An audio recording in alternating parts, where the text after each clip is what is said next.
Let me read to you a passage from the 20th chapter of St. John's Gospel, from verses 1 to 8.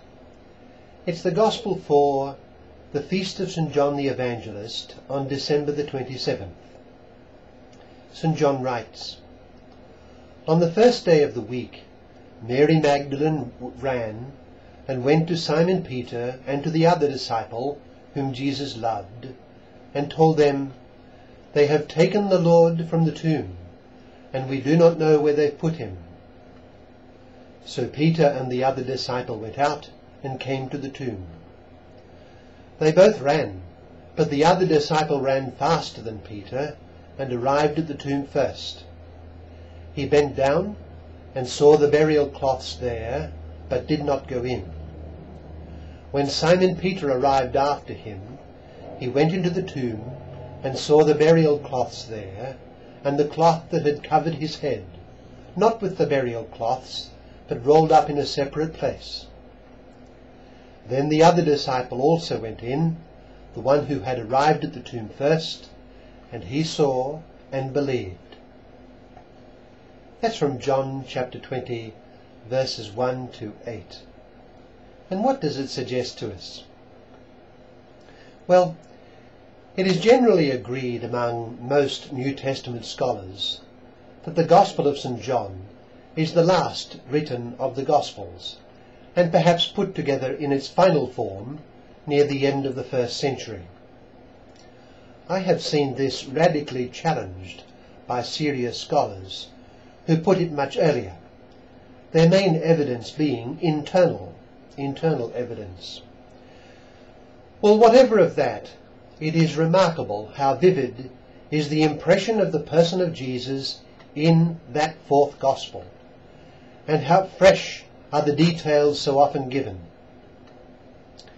An instance of this freshness and care in detail are the last two chapters, which narrate the discovery of the empty tomb and the subsequent appearances of the risen Jesus.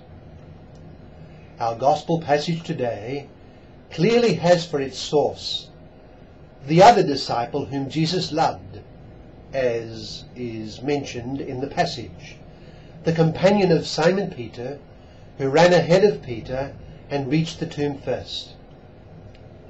Very significantly, he saw the way the linen cloths were situated and folded, and as a result, we read, he saw and believed.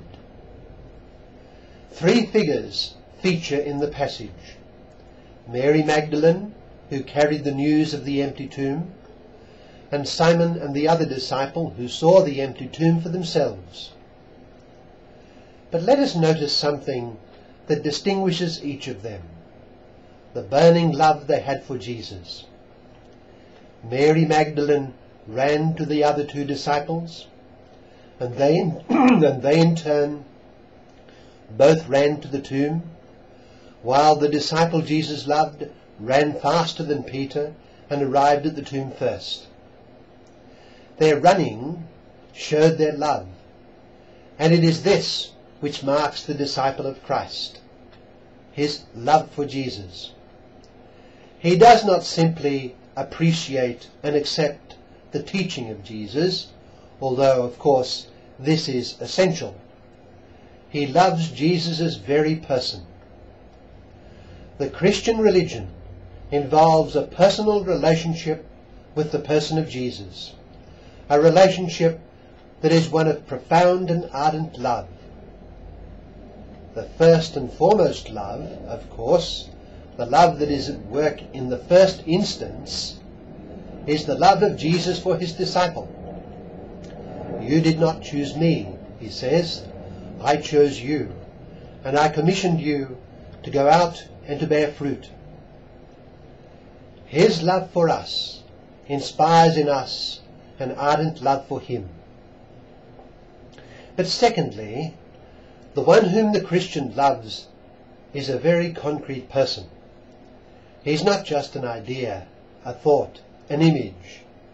He is a real individual.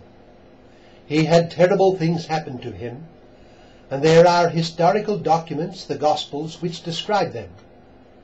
He actually died, he was buried, and his tomb was then discovered to be empty. There was a time when certain objectors to Christianity actually denied that Jesus even lived.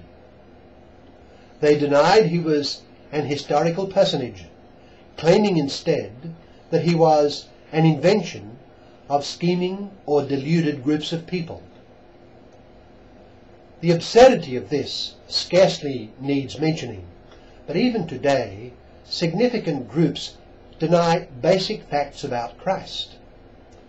As far as I am aware, officially, Islam denies that Christ actually died on the cross. Presumably this position has in view the problem that Islam has with accepting the resurrection. But it is entirely gratuitous. There is not the slightest historical support for any denial that Christ died on the cross. And others again deny that he rose from the dead. That is to say, they deny the credibility of those who witnessed the risen and living Jesus. There have been any number of interpretations of the historical figure of Jesus Christ. Our gospel passage today places before us the testimony of those who knew Christ personally and intimately. He died and he was buried. They found his tomb empty except for his burial cloths, and, interestingly, even this empty tomb contained compelling evidence of his resurrection from the dead. Something about the very appearance and position of his burial cloths showed that he had risen. We read that the disciple Jesus loved saw this and he believed.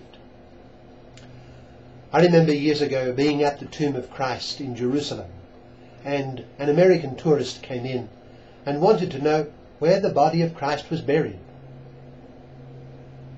The remains of Christ will never be found.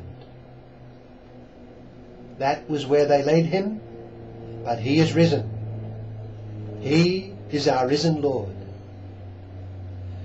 Today is the feast of St. John the Evangelist, the disciple whom Jesus loved and the source of our gospel narrative today. He is a vivid example of undying personal love for Jesus, a love that bore witness to the risen, living Jesus. Every Christian is called to bear witness to the fact of Jesus, to his life, and to his revelation, and to his death, and to his resurrection.